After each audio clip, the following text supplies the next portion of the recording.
Perkenalkan, nama saya Joko Widodo, saya seorang aktivis sungai.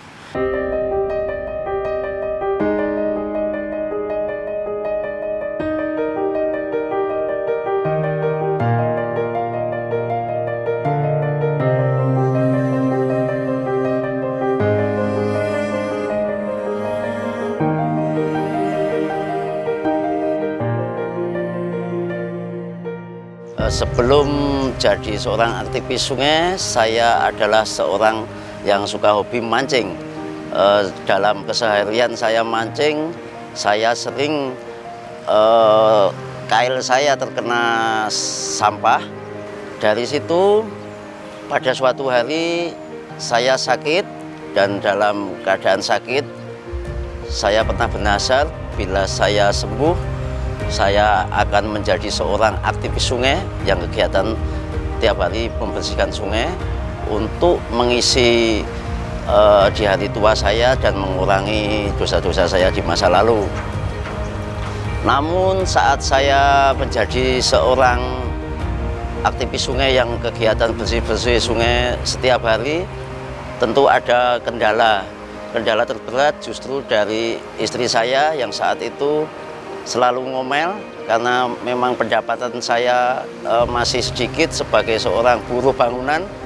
Kenapa tidak mencari kerjaan tambahan, justru bersih-bersih sungai dan seperti itu. Padahal itu hobi saya. Hingga satu ketika saat saya bersih-bersih sungai di daerah Kretek Biru, di atas jembatan ada seorang wartawan TV yang memantau kegiatan saya setiap hari.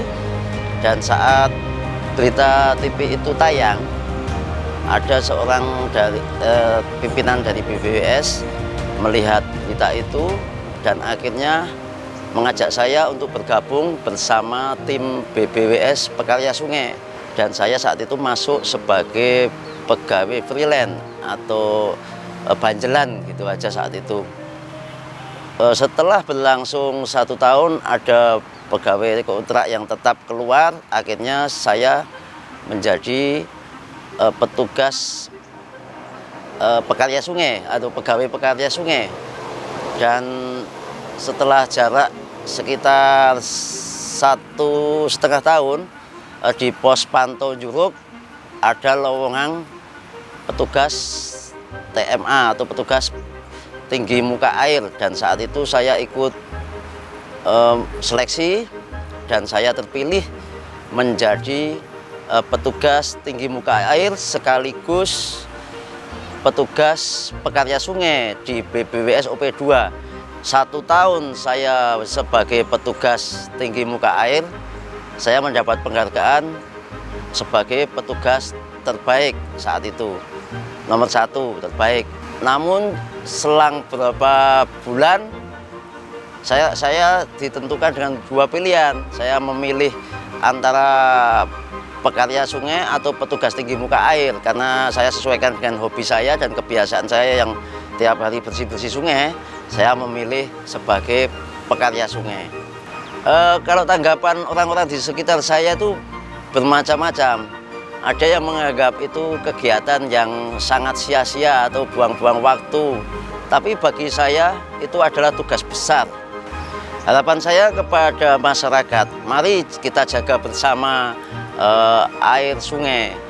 Terutama jangan membuang sampah sembarangan ke sungai, jangan mengotori sungai dengan limbah dan bahan-bahan beracun lainnya. Karena apa? Air adalah sumber kehidupan bagi semua umat, dan air itu dibutuhkan tidak cuma untuk kita tapi untuk generasi mendatang, anak cucu kita. Kalau saya ditanya sampai kapan saya akan berbuat menjaga sungai, bersih-bersih sungai dan sebagainya, jawaban saya sangat tegas. Saya sampai ajal saya menjemput, itu sudah menjadi keputusan saya. Saya akan selalu bergelut dengan sampah di sungai sampai Sungai Solo itu bersih seperti impian saya.